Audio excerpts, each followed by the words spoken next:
Viral di media sosial, perjuangan seorang pria demi mendapatkan cinta dokter gigi cantik yang berakhir di pelaminan. Yakin dokter gigi cantik ini jodohnya, pria ini nekat melakukan perjuangan yang tak biasa untuk meluluhkan hatinya. Siapa sangka demi mendapatkan cinta sang dokter gigi, pria ini nekat mengorbankan gigi gerahamnya. Pria yang diketahui bernama Muhammad Ikra ini menceritakan awal mula perjuangannya mendapatkan hati sang dokter gigi. Ikra sapaannya menceritakan bila perkenalannya dengan sang istri yang bernama Dita Intan Charlani berawal dari informasi temannya. Ia pun membenarkan bila pada awalnya sang istri benar-benar cuek saat ia hubungi.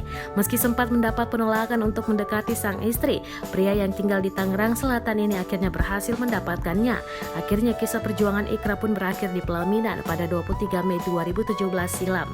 Kini mereka berdua pun telah dikaruniai 2 orang anak kembar laki-laki berusia 2 tahun 4 bulan dan hidup berbahagia.